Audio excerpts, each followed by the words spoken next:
It's another episode of Raging with Ron and Riccardo. Ron is the very good-looking bald gentleman right above me, and our special guest this episode is the lovely Kim Garner, who's the lovely blonde lady below me. I think that's how it's going to work anyway. That's kind of what I'm seeing at the moment. Kim, thanks for coming on, and hello. Hi, thanks for having me. I'm looking forward to this. Yeah, really looking forward to it. The first thing I read about you was cheerleader of our individual sparkle, and I was like, "Here we go. This is going to be cool." This is a lady that can really, I guess, see things in people that don't necessarily always see in ourselves. Yeah, thanks for that observation, because I would say, in a way, one of my sort of superpowers would be, to see what makes someone special in their own unique way that sometimes they often don't see in themselves. And it's just, giving them a little confidence or, talking about what that is. And they're like, oh, really? You think that? And I kind of had that, I was a kid that grew up, I was kind of like the cheerleader for everybody. Come on, everybody, we can do it. We can try that and we can try this. And I did lots of creative things. I was in plays and all that stuff. Not good, but kind of fearless in a way, because it wasn't around if I was good. It was like, was I enjoying it? And I was kind of trying to discover for me what made me light up inside. So to me, like, that word sparkle is like, who was I born to be, and what are the things that get me excited and enthusiastic, and what skills and talents do I have? So one of them is kind of inspiring and rallying the troops in a hopefully an authentic way. And so I really, I get such joy in seeing people be themselves. And it's probably why I love working with artists and talent, because man, it takes a lot of courage and vulnerability to be an artist and be you, say what's important to you, and know you could be criticized for it and judged for it, and do it anyway because that's your truth. So I've always loved sort of championing, artists and their that sort of authentic part of them. I worked with Amy Winehouse when I launched her over here, and she was an incredible soul in that she was messed up in many ways with her addictions and stuff. But there was like this real kind of sweetness and this sense about her that she knew. She would say, I want to be a good girl, but I'm not really always a good girl. I can be a bad girl. And that's just kind of who I am. And there was like a vulnerability in her of like, you know what? Yeah, I drink too much. I'm doing drugs. I'm a mess up, all that. But I wrote this record that spoke my truth, super vulnerable. And we all connect to that, right? Because artists get to say in the world, if they're being really authentic to what they are singing about and writing about, they say what we often can't say or articulate, right? And so we see ourselves in them. And I don't know, I just love that whole part of helping artists be their best, and hence us being our best and not being so judgmental about what we aren't good at, or what, just kind of having some awareness around what we are good and not good at, and kind of go from there. So, yeah, I mean, one of the things that I think about often, Kim, and you and I kind of spoke prior, is we're in, fear is such a powerful emotion that prevents people from lots of their greatness, because they allow that kind of fear to get in the way of their passion, so to speak. And I think that's where you and I really connected on joining us, having you join us today, was like, living that passion and really going out there, and vulnerable is the right word, right? And authentic is the right word, being vulnerable and authentic, and going out after the things that you really believe in, regardless of what the consequences are, regardless what the opinion is. And I think when we talk about artists, that's probably the biggest demon that they end up facing, is you're in the public eye and you're in public ridicule, and everybody has an opinion of who they think you are. And very few people really know who you are. And very few people have either the access or take the time to really understand where somebody's coming from. You know, it's interesting, right? If you're going down a path and you see somebody, and you mentioned something that really tripped my trigger when you talked about, you know, your observations of the work you do with people. When you're going down the path and all of a sudden you're fear-based and you're trying to fit into somebody else's idea of who you are, you never ever shine. You might shine, but you never glow, right? You never get to that point where you're really impacting the world and kind of living your purpose, which to me is what it's really all about. And by the way, I don't know if it's maturity or experience or a combination of both of those things or whatever that gets you there, but it seems to be, as I've had more experiences, that's become a little bit easier for me, because I've been on that path too. I think we all have, where we were, you know, trying to fit into a box or trying to have somebody live somebody's expectation rather than our own. Right. And that's, yeah, and I think things get in our way. And I mean, speaking for me and also speaking as a woman, vulnerability is kind of like a nasty word, right? Like, ooh, you don't want to be vulnerable. People will think you're weak and all of that. But actually, it's a superpower to be vulnerable, because it's like, wow, I actually don't know that. You know what? I'm going to accept that maybe I'm not perfect, because we aren't. I'm doing the best I can. I'm going to be okay with showing the world that. So when I do a lot of work too, like around emotional intelligence and mastering our emotional intelligence, that mastery really is how we are on the inside is how we show up on the outside. So, I mean, I remember being in Monday morning experiences at Republic when I was running, marketing artist development, and having this sick feeling in my stomach going, oh my God, I might not be, I might not come up with great ideas, or they're going to find me out, or, like all of this stuff.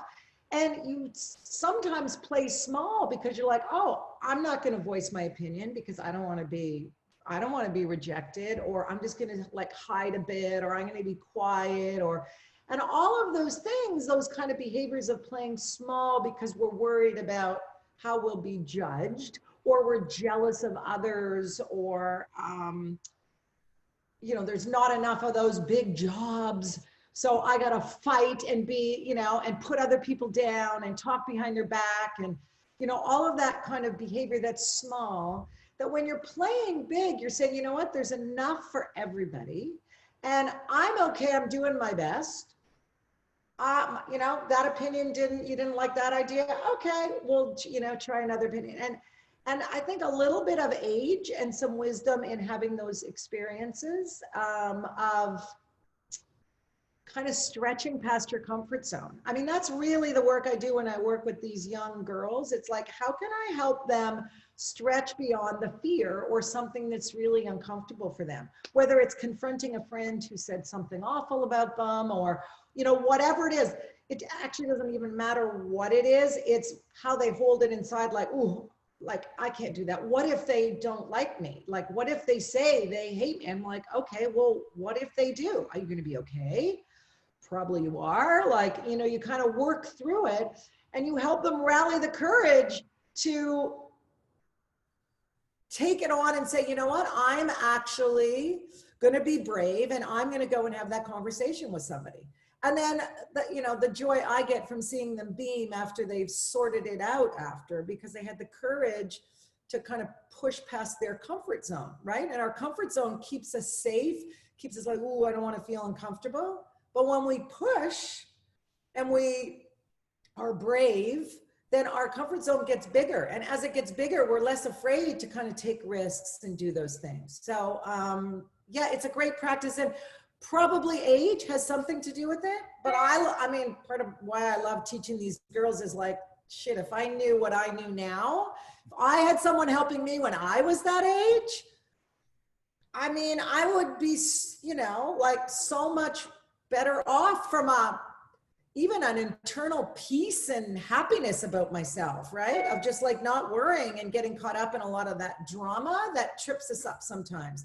So it's like helping these kids kind of add out well and living into their sort of full potential, fully going for it, playing big. Yeah, and talk a little bit about what, I know you're referencing what you do with ladies now. Tell us about that, because I think probably most of our viewers aren't aware of what you actually do. Yeah, so my whole career has been in the music business and definitely working with artists, and I still do that. 5 years ago, I've always been fascinated about what my inner kind of awareness, what am I thinking? What's getting in my way? What am I good at? What do I love to do? I've always personally been interested in that stuff. So 5 years ago, I kind of thought, I love this stuff.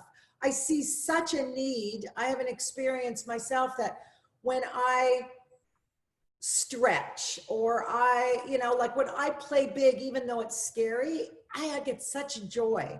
When I find things that I love, and I learned to whitewater kayak at 40 around the world. Scary, could have died, one of the most incredible experiences of my life for those few years, meeting amazing people and feeling so alive and sort of free in oh, that was something that I was going to put a lot of time and do. So I went sort of back to school, and I have my 4-year degree from University of Santa Monica, which is in spiritual psychology or emotional intelligence and well-being. I finished the Yale course on the science of well-being because I'm very interested in the science of all of this heart-centered stuff. So it's kind of smart with heart. And that whole idea of how do we, we're all, we have IQ, we're smart, but our EQ is becoming even more important. How we show up in the world, how we think about ourselves in the world, how we relate to people in the world. And we can change our emotional intelligence skills, and we can learn all of that stuff. And there's some really fantastic brain studies and research around all this stuff. We're 9 times more fulfilled and more successful when we are really aligned with what our personal strengths are, which, whatever those happen to be for you. So having some awareness to go, oh, what am I really good at? And how can I use that every day is going to make me happier. What gets in my way? How can I get past that fear and find courage in order to sort of grow and stretch a bit. So I did all of that. And for the last 3 years, have been coaching girls at a mostly low income, mostly Latino girl middle school, grades 6, 7, and 8 as a success coach. And I help them get out of their own way and help them remember they're awesome. And that they have a voice in the world that they can use. I created a series of workshops that I call for adults called Hustle with Awareness, as we all hustle in creative businesses and with artists, in just how to build your EQ skills and just have some awareness and paying attention to all of this stuff. And then I do work a few times a year up at the prisons in Central California with an organization called Freedom to Choose. So quite an interesting experience to be in a room with 250 men or women who 99% of them are guilty, and having an experience of how do I go in that room, do these workshops with them, help them learn from their mistakes, and can I find compassion for them and sit with them if they've murdered somebody or raped somebody or whatever. And so it's a really interesting exercise in my own growth around compassion, because I honestly can't say if I was in their circumstances and their life circumstances early, that I would not have possibly done what they did. And they just made bad choices with where they were. I happen to have a different upbringing in life that I got to choose differently than them. But it doesn't mean that they can't be redeemed if they want to learn and grow and find peace. And so it's quite interesting sitting and me even learning from in that experience of conversations with them. So yeah. So I kind of bring it all together in all the work I still do in the music business with dealing with creative people and young people, and having a more aware skill set, and just how do we connect better, whether it's for business or personal or whatever, or for my own inner stuff. And then how can I help, girls and people in prison. So that's kind of where I'm at, kind of marrying my my new education with, all my experience in the music business. Now, Kim, it sounds to me like you're some sort of conquistador of fear. You kind of go in to people, into people's psyche a little bit, and you figure out what makes them tick, what you think they're capable of, and obviously you have to then identify what holds them back. How do you sever that? And what was the trigger for you, maybe when you were first in that situation and you had to overcome that? I think when you experience it yourself, you understand where you're coming from. I'm going to lose you. So Kim, it feels like you're some sort of conquistador of fear. You're able to see what is holding people back and get into that psyche and help them sever that. How do you recognize that? How do you sever it? And when was the first time personally that you maybe came across that, and how did you deal with it? I've always, probably one of my kind of things that I have is I actually do have a lot of courage. So I can actually muster it and push past it. Maybe not immediately, but I generally can. And so having those experiences of pushing past it and seeing that a lot of that, what we call negative future fantasy, where we think something, it's going to not work out, almost all the time. That's not the case. It's just our brain is going somewhere else to keep us safe. So, when did I first discover it? I don't know. I guess I always knew as a kid and just growing up that I could rally the courage to do it. And then as I learned more around this work and did a lot of that work through my own experience, the upside of getting past the fear is so much bigger than hanging on to the fear that it becomes an easier muscle for me to work. So doesn't mean I don't get tripped up, for sure I do. But I through my own experience and through my training and, all of this stuff over that 5 years, like I've learned how to have those conversations and how to talk to people in a way, like really looking at like what's going on and what is that fear and is it real and could you be okay with it? Like working through that process where you step by step start to build your own courage. And then at some point you just gotta leap, and it's really scary. But when you do, that feeling of like doing it is so amazing and freeing, actually, that the more you do it, the more you want to do it. So my own personal desire to help people have that experience is probably one of the reasons I love to do this work so much. I mean, I just had a really interesting example, and like I've done the work, I know how to teach the work and work people through it. There's a guy, a senior guy in the music business, Ron, I won't say who it is, but, and I hadn't talked to him in a couple years, and I wanted to go see him, and I wanted to share this work I'm doing and get some thoughts and ideas. I got in such fear with this story that was going on in my head that, he's not going to think I'm this power Uber person, record exec anymore. Why don't I have a big, powerful job like I used to? This work you're doing is stupid.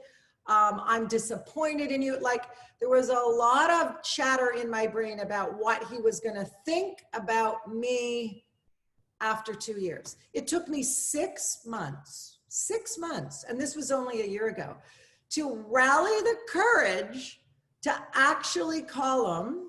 And then I would say sort of divine intervention comes in, and I ran into him at the Grammys. And then I was just like, there's my opportunity. And then it just like came out, I'd love to, come see you. So I kind of committed myself. And then of course, when I went to see him, he was like, that's amazing. It's incredible the work you're doing. You could do anything you want. You were a superstar at the label, like all of that stuff. So it was just this story that I made up, and we make up stories. And so I can help pull apart those stories that usually happen when we're young, things parents told us, friends told us, ways we felt about ourselves that kind of get in the way. So I don't know if that answered your question, but I mean, I'm sure lots of stuff early on from my childhood, but it's, but I guess just knowing the benefits of like kind of unlocking some of that makes it very motivating for me to help others where I can. You talked about Amy Winehouse and working with her early Yeah. in her career in the States anyway, and about how vulnerable she let herself be. And you talked about her vices. Were they there to allow her to cope with that vulnerability? And do you find that is sometimes a trap some people fall into? They muster the courage somehow to get to where they want to go and then can't deal with it? Yeah, because I think we sabotage ourselves. And I mean, listen, I didn't know her that well to say that I, had all these deep conversations with her, because by the time she came to the US, she was actually pretty guarded from everything, from all the attention and drama from, over in London.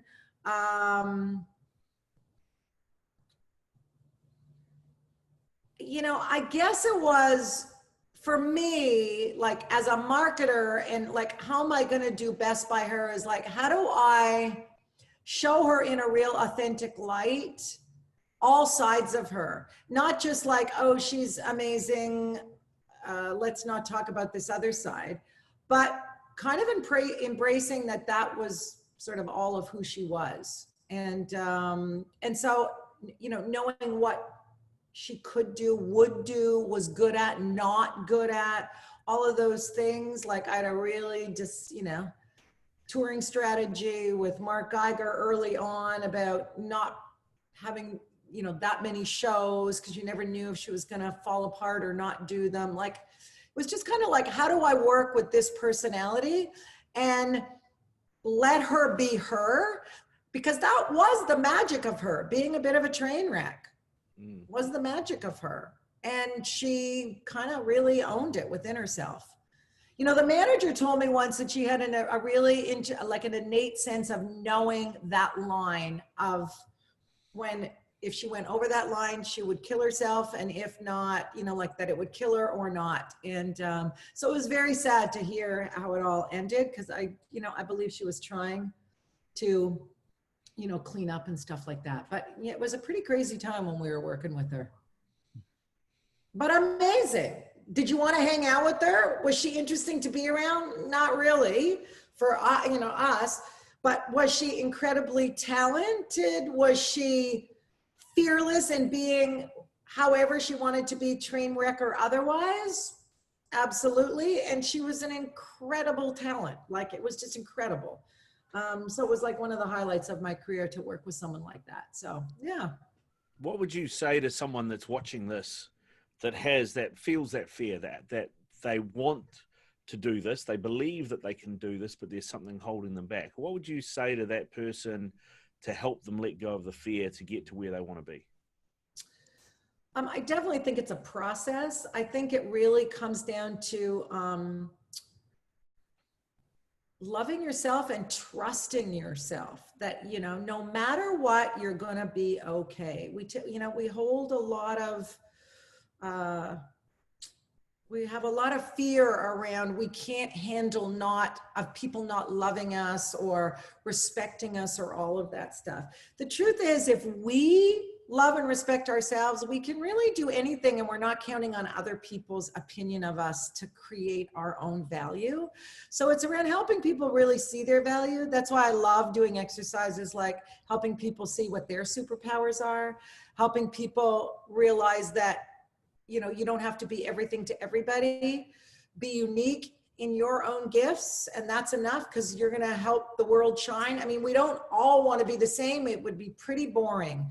So be the best you, and however that looks like, and, find that inner part inside to let go of any judgments that you're not good enough, and just accepting yourself. And then when you get to there, then it's like, be excited about who you are and how can you bring that forward.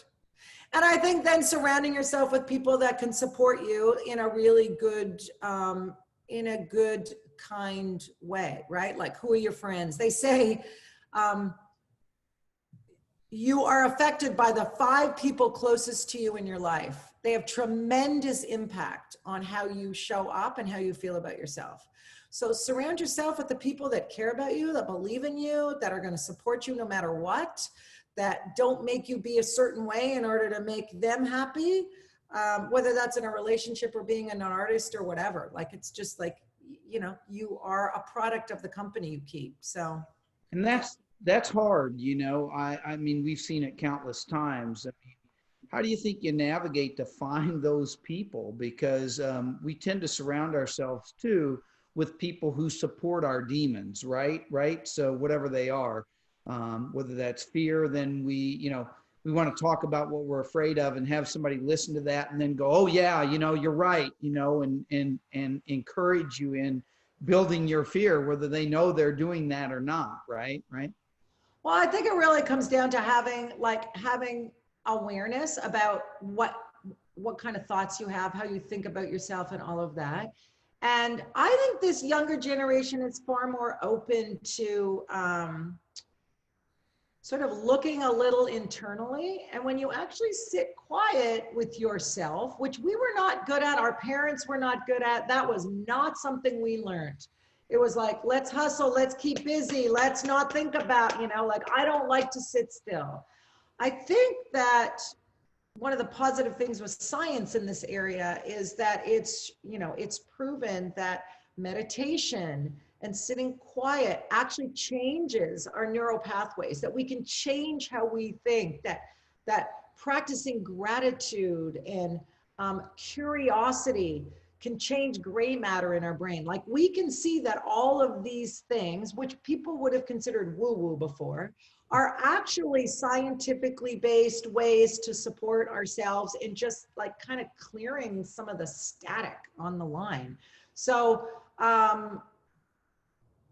you know, if you are open to it and interested in it, I think you start to notice what's making you happy, what's not, what gets in your way, what doesn't. And you start to, not to sound woo-woo, but you kind of vibrate at a higher level, and then you start to attract people that are at that level, right? And everyone's on their own path. So whether it's, you know, friends or families or partners or you know, whatever. I think, I don't know, maybe I'm an optimist and I just believe that we are all in a better place, and the younger generation is much more open,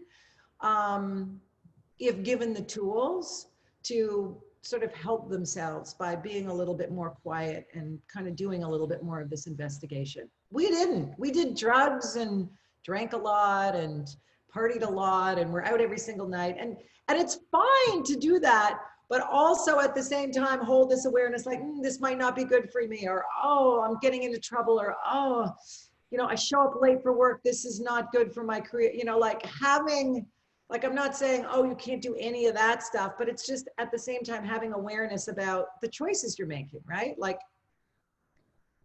every day we make a million choices, and we have responsibility for our choices. So we can't say, oh, it's their fault, I don't have this, or I can't do that. The truth is, we have all the choices to decide the life that we want to have. So, and that in itself takes some courage and just a little bit of awareness. So, you know, some people are farther along on that path than others. Just checking, is woo-woo a scientific term? I just want to clarify. I love the word woo. Oh, my family, I'm from Toronto. My family, my sister-in-law was like my sister, very open to all of this stuff. My brother, forget about it. Like, he is, it's all stupid stuff, all this, you know, this talk. And so I try to, you know, like, I will woo-woo talk with my niece and nephew. And it kind of makes them laugh because they're like, oh, that's Auntie Kim. But I'm like, okay, you wait. You wait. The brother's anti-woo-woo. Oh. He's just like, how about them leaves, eh? Yeah. I mean, Ron, I have to say, you know, what you started posting a lot on Facebook and you got tremendous response from people. And you got a lot of response from people. And I know you're very personable and loved in the industry, beloved and all of that. But still, to me, how I saw you show up on your posts and the things that you were saying had heart. They were honest. They talked about some things that maybe you weren't sure on. And you kind of gave everyone permission to be in your journey with you, knowing we all feel those same kinds of things. And so when we think about like, how do we connect to each other? How you showed up that way made me love you more. Like, really. Following the woo-woo pathways. And not like everything's great, no problem, I'm awesome. Oh yeah, work's great. Oh, I'm handling this well. It's on like, you know what? Sometimes I have some really shitty days and it's really hard to do this COVID stuff. And I really miss being out and being around people. Or, you know, I woke up and from the moment I woke up, I totally like struggled and started beating myself up. Like, we don't want to admit where we, you know, when we're not feeling great, but that admitting it and talking about it is that sharing the human experience. And that's that connective tissue for us all feeling connected and engaged.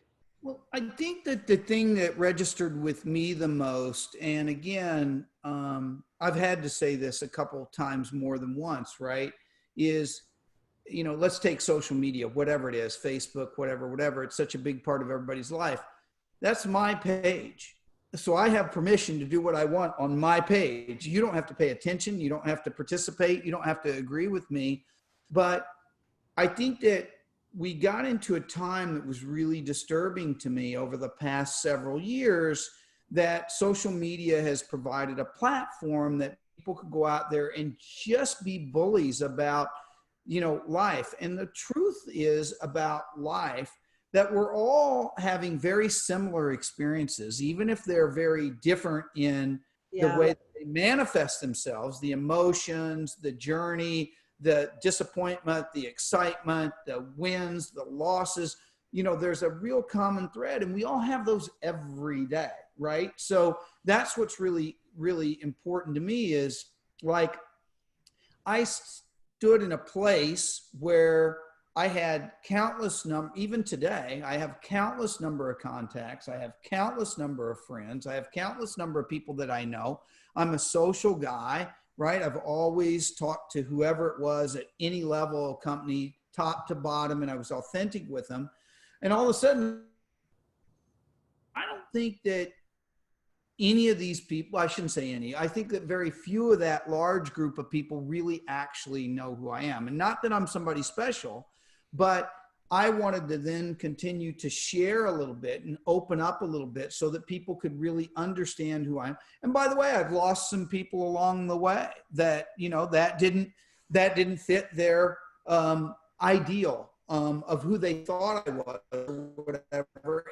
I wanted to kind of share those experiences because I know I'm not the only one that was on that journey. I know that sometimes, as you know very well, Kim, when you sit in positions of power or you have a corner office somewhere, that people think that you're different, and we're not.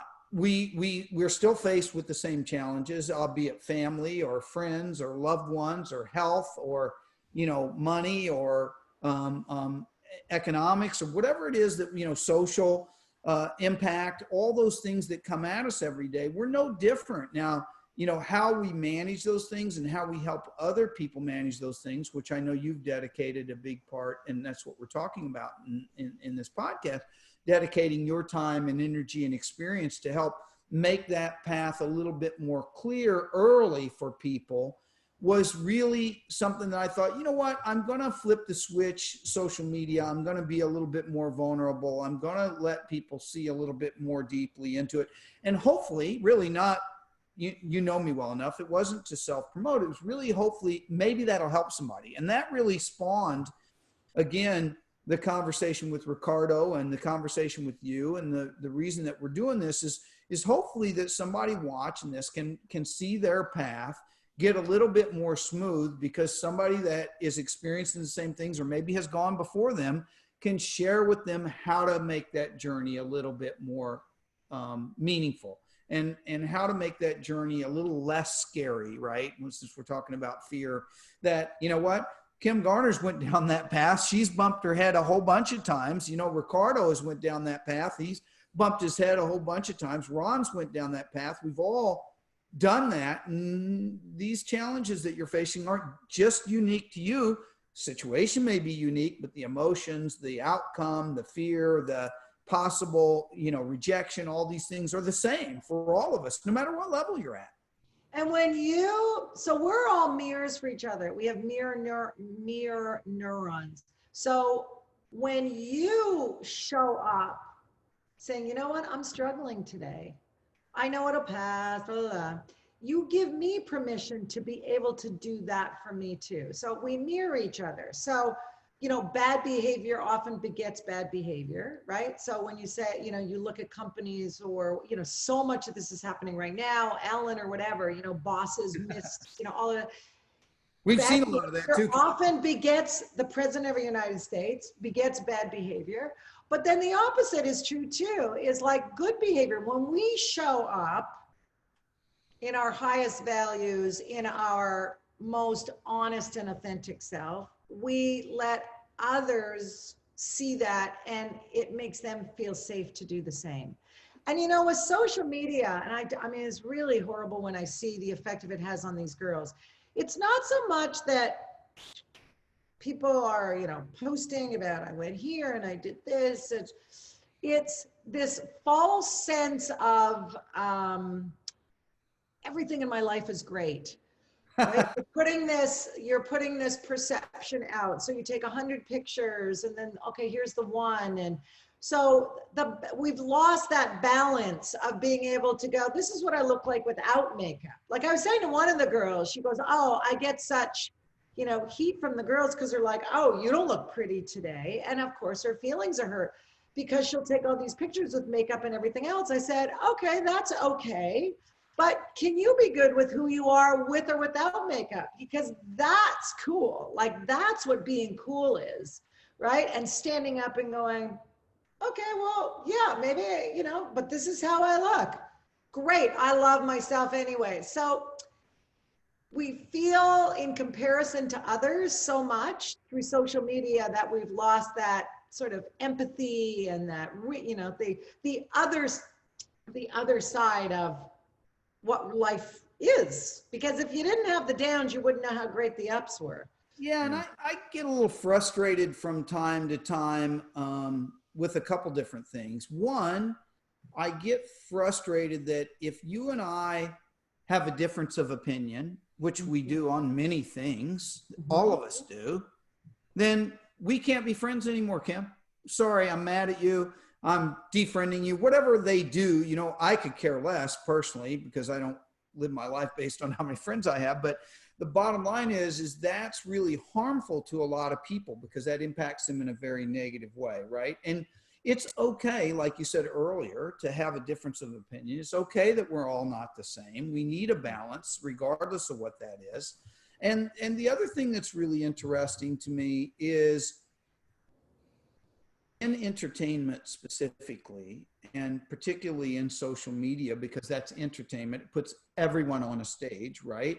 That many people were never on a stage before or even trained to be on stage, now have big audiences and big stages, and they can say what they want. It influences people. The interesting thing is that these are just, we're all normal people living normal lives. And you take bits and pieces of the good and bad that goes along and try and learn from it and how it applies to you. But it's okay if you make mistakes. It's okay if you have a bad day. You know, things often I think we've lost our ability. Yeah, I think we've lost our ability, you know, two super simple things, probably game-changing things that can change your relationship with people and in all areas of your life. Number one is be a good listener. The number one thing we want as humans is to be heard. We want to be heard, because when we're heard, we're valued. And the other one that kind of goes along with that is seeing the best in people, or seeing sort of the loving essence in them. Like starting a conversation or a relationship with not, I'm against, but, oh, I see you. I see you are human too. I see you have certain points of view, you know, and I'm going to listen to you. And if you listen to me, then maybe we will come at this with an openness of learning something. We are so shut down around that we become very poor listeners. Listening, you think it's easy, but it's actually very, it's hard to do. But to be able to listen and to go into a conversation and discussion going, I'm going to go in with that, believing you're a good person, no matter what you think, because you're human, I'm human. And I'm going to go in with it with an attitude of, I wonder what I'm going to learn in this, as opposed to, I need to change your opinion because I think my opinion's right. And if my, you know, and so like, I want to make sure I'm right because that keeps me feeling safe and I'm in control. And so it doesn't leave an opening for people to communicate in a way that's sort of heart-centered, in a way that can help us move. And it's okay, we can disagree with people, but being very much, I'm not going to talk to you. You're not the, you know, you're not the kind of person I want to associate with.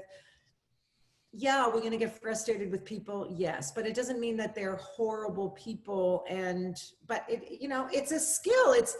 It's like mastering our emotional intelligence. How do we show up with others in a very open way of receptiveness and kindness and, you know, all of that. And so there's skills we need to kind of re-engage with, I think, to be able to have those conversations. Classic training around sales, which is, you know, often overlooked in many corporations because they don't provide classic training, particularly in the entertainment business, right? You ended up in sales. You know, no one ever gave me a class on how to be a salesperson, but I grew up as a salesperson, and classic training is listening, acknowledging the obstacle or objection, if you will, and then overcoming, right? That's your whole job, right? You listen to what the customer wants, you listen to what their problem is that needs to be solved, then you overcome that problem or rejection or objection, whatever it is, and provide a solution, right, in order to accomplish the sale, right?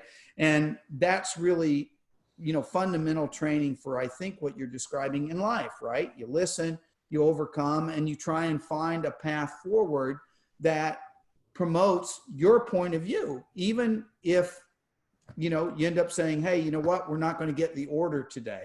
You know what I mean? And it's, yeah, and it's like looking out for the win-win. So just, I mean, just think about the conversation being different in, I hear what you're saying, Ron. That's really interesting. I appreciate you shared that with me. Tell me more about that. Right. Let me hear, what are your challenges? Let me see if I can find a way. That wasn't really what I came in here thinking, but let me see if there's a way I can find that actually is going to be for a win for you and will be a win for me. And I really appreciate that you are that open to talk about this. Sometimes these conversations can be hard. I learned something. It's, you know, and I thank you for sharing. Like, how do you feel when I speak to you with that, right? You feel heard. You feel empowered. I'm looking out. You feel empowered. You feel that we are in collaboration, that we are trying to find the win-win bigger than just what's good for me or for what's good for you. And they're not hard skills to learn. It's just to be aware and paying attention that communicating in an open, thoughtful way. I mean, the huge wins, whether it's just even for being a better, more successful business person. I mean, to me, that's just like no-brainer stuff. But just in general, connecting with people. You know, in that, using that sort of open kind of question dialogue. Yeah, that's super good, Kim. You know, my biggest challenge in life and still today is patience. Yeah. Right. And that all What works. happens? Tell me what happens when you get impatient? I just don't listen well and move on. Right. And that is fundamentally what you're talking about. That's a stop gap for, you know, progress, right? And that is something that I'm a high energy person. Yeah. I have to continue. I have probably never been diagnosed, but classic ADD, right? I have all those things that people talk about, and that, you know, I'm sure a psychologist would have a field day with me, but be that as it may, that patience and contentment, right? And contentment doesn't mean lazy in that. I was talking about this the other day. Those are my two biggest challenges that I face on a daily basis, right? So when you get into that, I'm losing my patience. So what can you do to support yourself in that time when you're like, oh? I think trying to count to 10 is probably the best thing that I can do. But that's good. That is actually a really useful tool. Breathing, taking like 3 deep breaths, because when we take a really deep breath and slow exhale, it actually slows our nervous system down, and we can think more clearly, so we can be a little bit more rational and not get caught up in that moment. So yeah, totally. I think I only get to 3 or 4 most of the time. Well, I was going to say there's something that Ron said earlier, actually, and maybe that's part of this, but the listening thing that you brought up, Kim, I think is correct, because there are so many instances you can even watch somebody having a conversation with somebody else, and you can see that this person is talking and that person is waiting to talk. That's exactly right. You know, there's not the listening going on, and I wonder whether or not those skills are being practiced less and less and less, and particularly with the new generation, with the girls that you're working with, for example, because we live our lives online, especially this new generation, you know. And it was something that you mentioned there about that Ron mentioned. He said, you know, I don't care how many friends I've got online.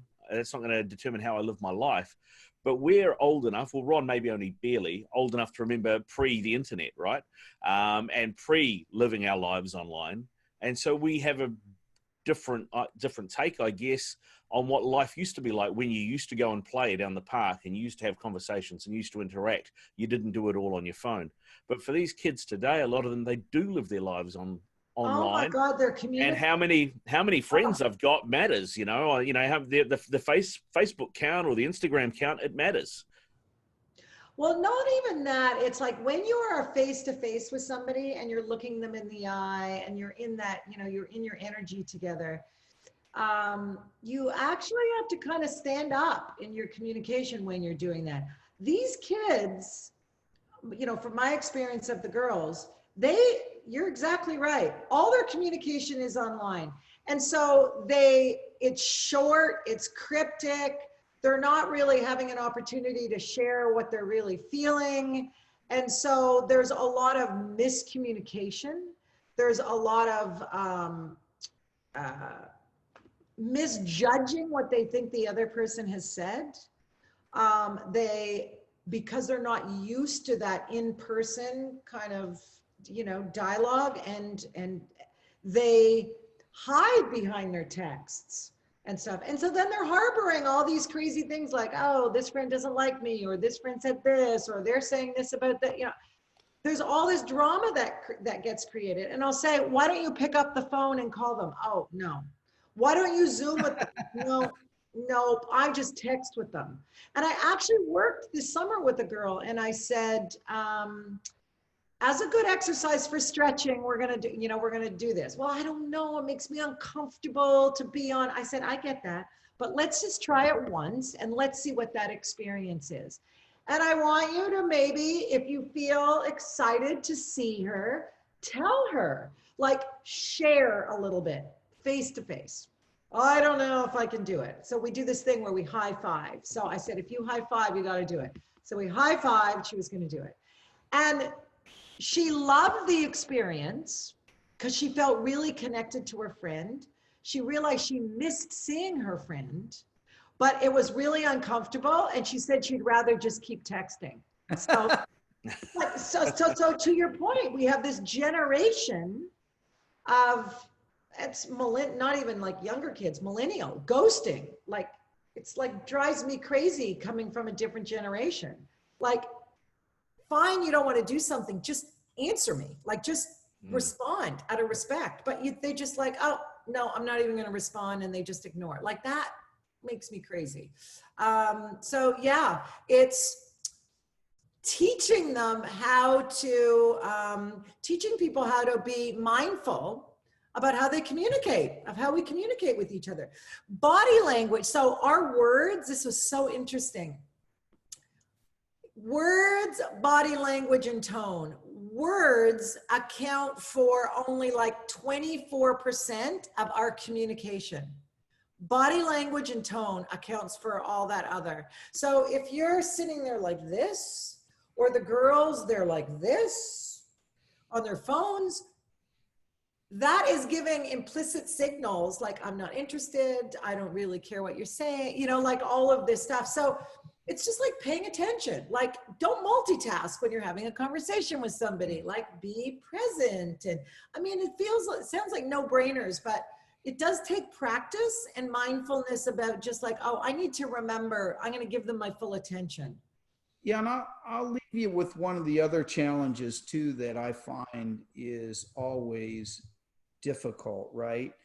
Is oftentimes for me, I will assume that the audience, whoever that is, a one or multiple, know what I know and know where I'm going and what I'm going to do and what I'm trying to accomplish.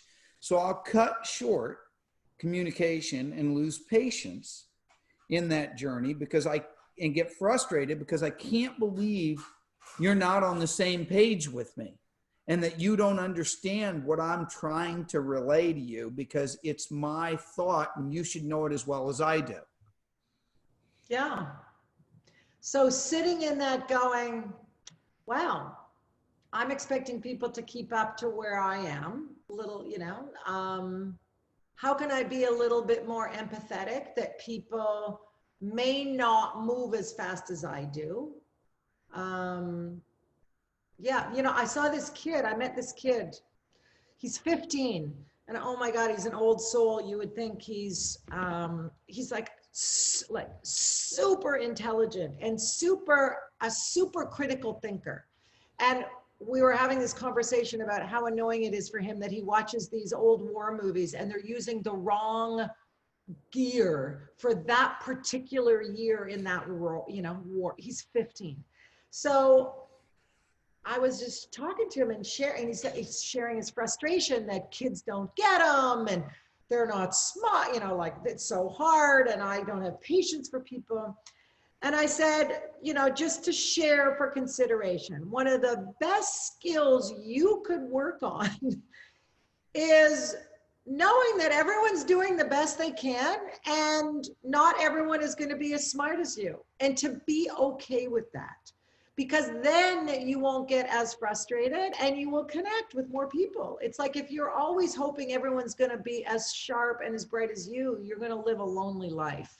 And you're just going to be anxious and mad at a bunch of people because they can't keep up with you.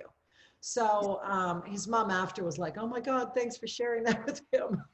But it's like how to love people wherever they're at, not judging them. They're not smart as you. They're not fast as you. Like, it's okay. Yeah, well, that's something we've not had that problem where people thought we were overly smart, right, Riccardo? I was about to say that's a skill that Ron luckily picked up at an early age because, you know, he's something with. Hey, Kim, it's been great chatting to you, and I'd really like to say thank you for stretching yourself and overcoming that fear to be able to sit down and talk to Ron Spaulding, because I know he's quite intimidating. Well, it was a pleasure, and it was really nice to meet you, and I love the podcast that you're doing, and getting people to talk bravely and share authentically and have these conversations is good. You set a good example for everyone else to, you know, to rise up and do it themselves. And we need more of all of us shining our light for good. Well, So thank you for that, Kim. And yeah.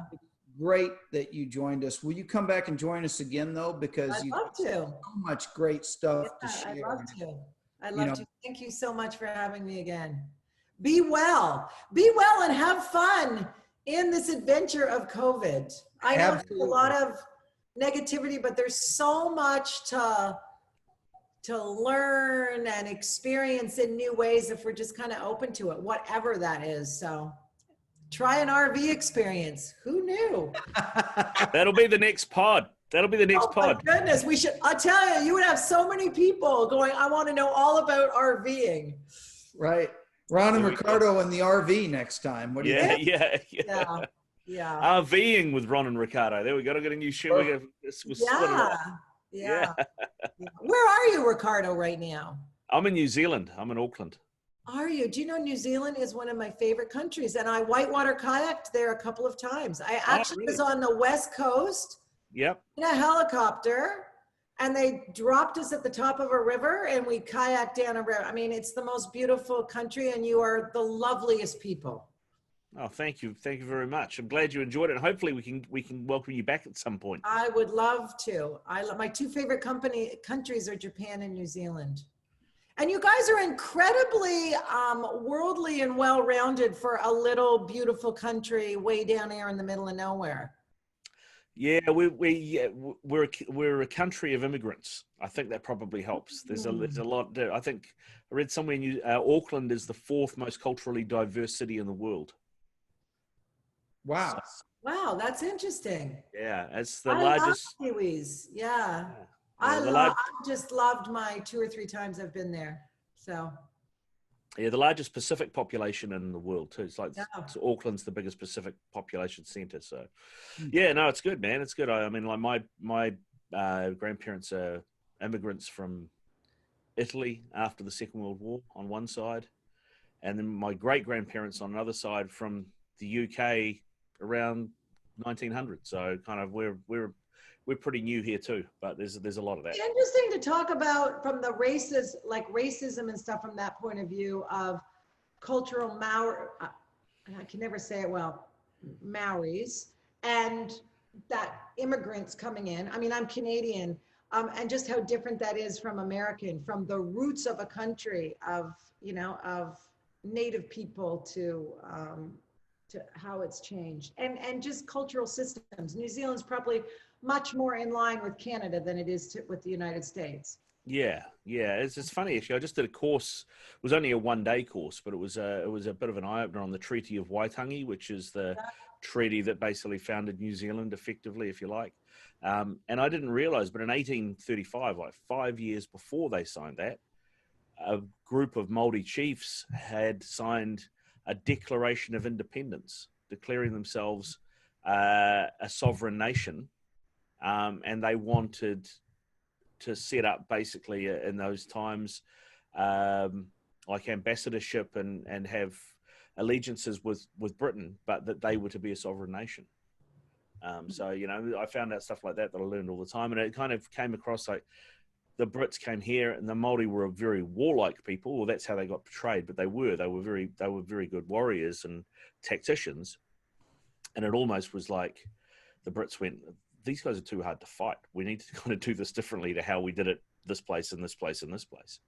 But the trench warfare that the Brits used in the First World War, they learned that from the Māori, because that's there's a kinship to Kiwis, to New Zealand, and to Canada, and it's probably because there was always at some time some connection to Britain, and then becoming sovereign and becoming a little bit more of a, in the best of ways, more socialism leaning, looking out for all, as opposed to here where it's like looking after me. So. Yeah, no, it's very much that, you know. I mean, like even after the Second World War, the Labour government that was in charge then the Labour government goes left of the Democrats, if you like, in the States, you know, kind of more, but they're very centrist now. But then it was like, I guess it was like an early version of the GI Bill, but if you served, you got a house, and, and you got a house, and I don't know the exact details, but it didn't cost you a whole heap, you know, and it was your house. But you have public health care there, right? Yeah, we have public health as well. Yeah. You know, so it's not quite Sweden in terms of levels of taxation and you know the social structure, but it's probably not far behind. Yeah. Well, you guys are doing great with COVID. I was just talking to family up in Toronto. They're doing great. The borders are closed. They hope Americans don't get to come up there for a long time because they're keeping it really safe, because the people listen and they're all in it together. And so, you know, we have such a divide right now. So it's kind of a shame from that sense, but you know, hopefully we move forward, but we all have to just do our part, and having these conversations and helping people be, you know, open to some new ideas. So yeah. So stay well. I love the conversation. Ron, you look younger than ever. Oh, please. Thank you, Kim. You look exactly the same as when we worked together. So I will say that there is more pressure with COVID because you're just, you know, lazier in the like, oh, I'm just going to get up and get out of bed, and then on Zoom, you're like, oh my God, like got to put a hat on or like, yeah. So my hairstyle, I know, a little easy for you. Yeah, it's fairly low maintenance, so I can make it look the same with COVID or without. So tell me just quickly, what's your motorcycle adventure, your next motorcycle adventure? You know, I would be going to Sturgis, and I'm not very fear-based, but I decided against it for the first time in years and years and years because of COVID. I thought it probably having, you know, 500,000 to 600,000, maybe 1 million. I don't know how many will show up given this circumstance. Probably smart. Place at a concert probably was not the best use of my time right now. But be that as it may, you know, I don't know. I've been kind of staying local, and I need to branch out once I feel a little bit more comfortable that I can branch out. And I'm not, again, fear-based, but I don't have a trip plan, Kim. I'll have to fix that. I know, I don't either. And so I gotta think, maybe we'll go to Arizona and we'll go to, because we didn't do any of those national parks, and do that like late fall when it's not so hot. So. Oh, it's lovely. Yeah, that's a must. I kind of like the idea to not have to be anywhere specific, right? Because you can kind of work from wherever, and there's like kind of a freedom that I've never had being like a corporate girl for so long. Right. Like, and with Monty Lippman, who was like, you needed to be around and there, and it was like all awesome, but it was full on all the time. And so when you're self-motivated, I don't need anyone to tell me like what I need to do. I kind of like to have a little bit of this freedom. So it kind of feels kind of new and exciting. You know, that's one of the most attractive things about the motorcycle culture for me is, you know, the calendar is not nearly as important there, and the clock is not nearly as important there. And although I have done it, it's not really conducive for texting and phone calls. That's a very good point. I remember on the you know, not being in too much of a hurry to do things. I remember an old Michael Parkinson interview with Julio Iglesias, and he had just put out some album. I can't remember the name. It had a Spanish name, and the title meant doesn't matter if we don't get something done today, we can do it tomorrow. You know, and Parkinson had said to him, what does it mean? And he said this, and he had a couple of Irish footballers on the show as well. He was interviewing George Best and another guy, and he said, do you guys have a term, similar term like that in Ireland? And Tony Dunn, who was one of the Irish footballers, cracked, you know, Michael, we don't have a term for that kind of urgency in Ireland. I love that. I love that too. See, that will be a benefit, hopefully, of COVID, that people, once they get through their, oh my God, I'm alone, this is hard, I can't do all these things. Once they actually get through that, I think a lot of people will go, oh, it's actually okay and really enjoyable to play. and to, and to learn some new things and stuff. At any age, we should be playing, and having fun and doing things. So, Amen. Yeah. So here's to more playing. Yeah, indeed. All right, Kim, thanks very much, man. Okay, Appreciate it. Bye.